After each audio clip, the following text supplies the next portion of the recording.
Maybe you don't have an emergency fund, or maybe you've got some credit card debt that you want to take care of, or student loans, or you want to ramp up your investing.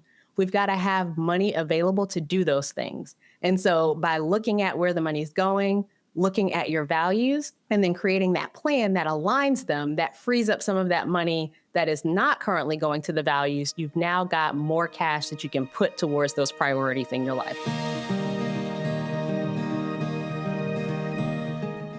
Welcome back to our Happy Rainmaker series, where point one can make a difference. I'm joined today by Rho Thomas, who helps lawyers with their personal finances. She's an excellent coach in all of this area, and I'm so happy to have you with me today. Thank you. I'm happy to be here. Now, one of the things that lawyers who are stressed out about so many things having to do with so many areas is their personal finances. Absolutely. There's a statistic that says that money is the number one stressor in America. And lawyers already have a lot of stress. We're juggling deadlines, we're juggling all of these important matters. And so we don't want to also have that added money stress, which is a big part of why I do the work I do.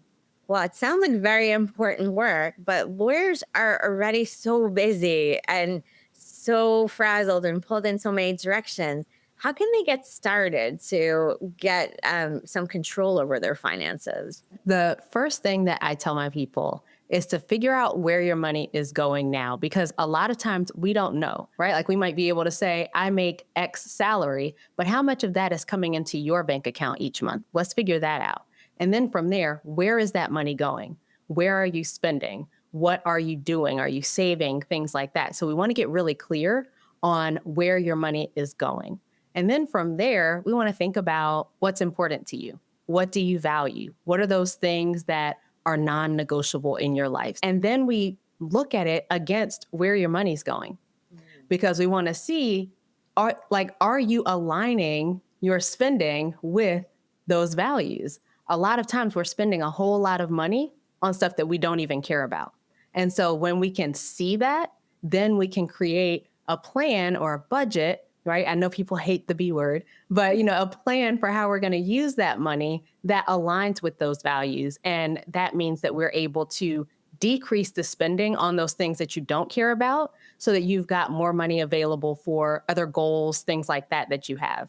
And then from there, it's a matter of what is priority for you. Are you looking to save? Maybe you don't have an emergency fund, so you can use that money that you're freeing up, that you're no longer spending on things you don't care about, and save it. Or maybe you've got some credit card debt that you want to take care of, or student loans, or you want to ramp up your investing.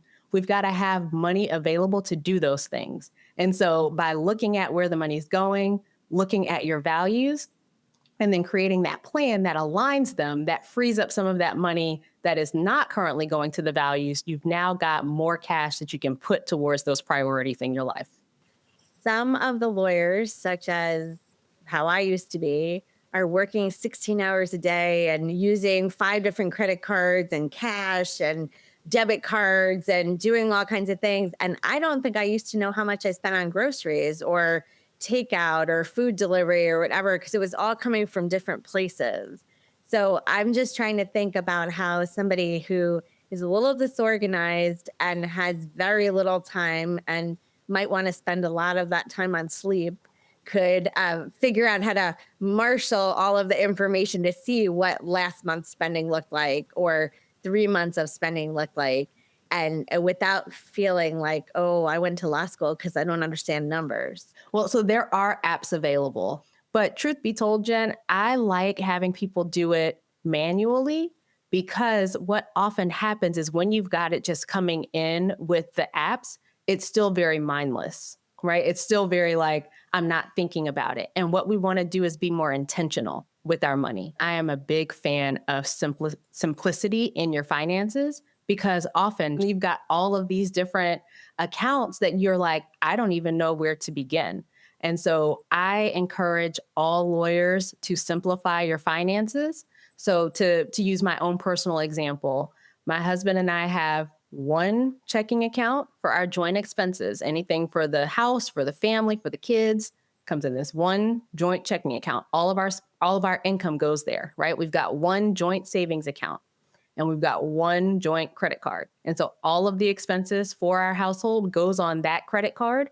And then that credit card gets paid off from the joint checking account. So when I'm looking at our expenses, I only have to go to this one credit card or, the checking account for those things that we're not able to put on a credit card, but it's just those two accounts. For anybody who's watching and is realizing that they have sort of pit in their stomach when they talk about, I don't even know where my money's going, I don't know how I would track it, I think they could probably just try to start gathering that information and maybe only use one account or one credit card for the next few weeks so they can track it a little easier if it's overwhelming.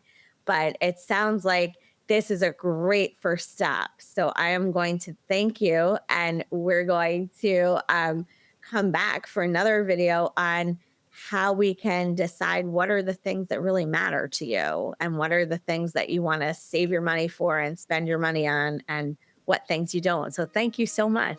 You're quite welcome. Thank you so much for having me.